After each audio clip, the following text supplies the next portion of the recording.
விசேட செய்திகளோடு உங்களை இணைத்துக் கொள்கின்றோம். இஸ்ரேலினுடைய கமிகாஸ் பகுதியிலே மற்றொரு சம்பவம் இடம்பெற்றிருக்கிறது. அது கார் குண்டு தாக்குதல் ஒன்று இடம்பெற்றிருக்கிறது. தொடர்பான விரிவான தகவல்களை வழங்குவதற்காக இணைந்து கொள்கிறோம்.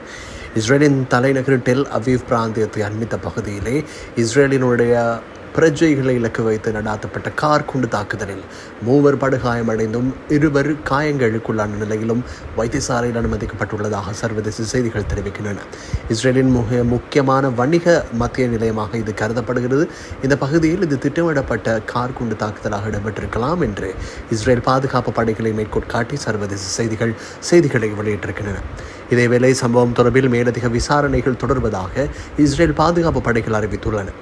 இதேவேளை இந்த தாக்குதல்கள் இஸ்ரேல் பிரதமர் பெஞ்சமின் நெதன்யாகுவுக்கு எதிராக பலஸ்தீனத்தின் ஹமாஸ் இயக்கம் தடுத்து வைத்திருக்கக்கூடிய பணைய கைதிகளின் உறவினர்கள் ஒவ்வொரு நாளும் போராட்டம் நடாத்தி வரக்கூடிய பின்னணியில் இடம்பெற்றுள்ளமை சுட்டிக்காட்டத்தக்கது. இதேவேளை குறித்த சம்பவம் தொடர்பில் இதுவரை எவர் மீதும் குற்றச்சாட்டுகள் சுமத்தப்படவில்லை என்றாலும் இந்த தாக்குதலுக்கான பொறுப்பையும் எந்த ஒரு நிறுவனமோ அல்லது எந்த ஒரு அமைப்போ இதுவரை ஏற்றுக்கொள்ளவில்லை என்பதும் குறிப்பிடத்தக்கது. இதேவேளை குறித்த சம்பவத்தை தொடர்ந்து பிரதேசத்தின் பாதுகாப்பு பலப்படுத்தப்பட்டுள்ளதாக இஸ்ரேல் பாதுகாப்பு படைகள் அறிவித்துள்ளன. இதேவேளை குறித்த சம்பவத்தை தொடர்ந்து குறித்த பகுதியில் பல தேடுதல் நடவடிக்கைகளை முன்னெடுக்கப்பட்டுள்ளதாக சர்வதேச செய்திகள் தெரிவிக்கின்றன.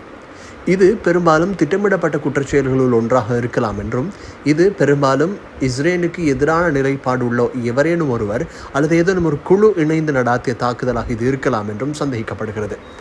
என்ற போதிலும் குழு ரீதியான நடவடிக்கைகள் இடம்பெற்றது என்று கருதப்பட்டாலும் எவர்கள் இதை செய்தார்கள் என்பது தொடர்பில் இதுவரை உறுதிப்படுத்தப்பட்ட தகவல்கள் வெளியிடப்படவில்லை.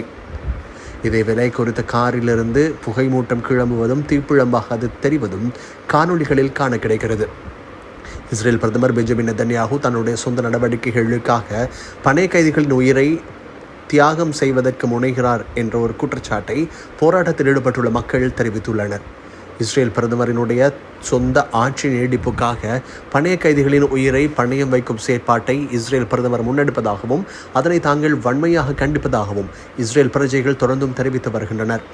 ஆர்ப்பாட்டத்தில் ஈடுபட்டுள்ள இஸ்ரேல் பிரஜைகளினுடைய தொடர் தகவல்களின் அடிப்படையில் பலஸ்தீனத்தின் ஹமாஸ் மற்றும் இதர பகுதிகளில் இருக்கக்கூடிய நிர்வாக கட்டமைப்புகளுக்குள் வருகின்ற குறிப்பாக காசா பிராந்தியத்தை முழுமையாக தனதாக்கும் இஸ்ரேல் பிரதமரினுடைய முயற்சிக்கு தாங்கள் எதிர்ப்பு தெரிவிப்பதாக இஸ்ரேல் பிரஜைகள் அறிவித்துள்ளனர். ஆர்ப்பாட்டத்தில் ஈடுபட்டுள்ள பிரஜைகள் ராஜதந்திர ரீதியாக முன்னகர்வுகளை மேற்கொண்டு பணைய கைதிகளை மீட்டெடுப்பதற்கான நடவடிக்கைகளை இஸ்ரேல் அரசாங்கம் முன்கொண்டு செல்ல வேண்டும் என்றும் கோரிக்கை விடுத்துள்ளனர். இஸ்ரேல் பிரதமர் பெஞ்சமின் நெதன்யாகு தன்னுடைய சொந்த அரசியல் ஸ்திரத்தன்மையை பேணுவதற்காக மக்களின் உயிருடன் விளையாடக்கூடாது என்றும் அவர்கள் வலியுறுத்தியுள்ளனர்.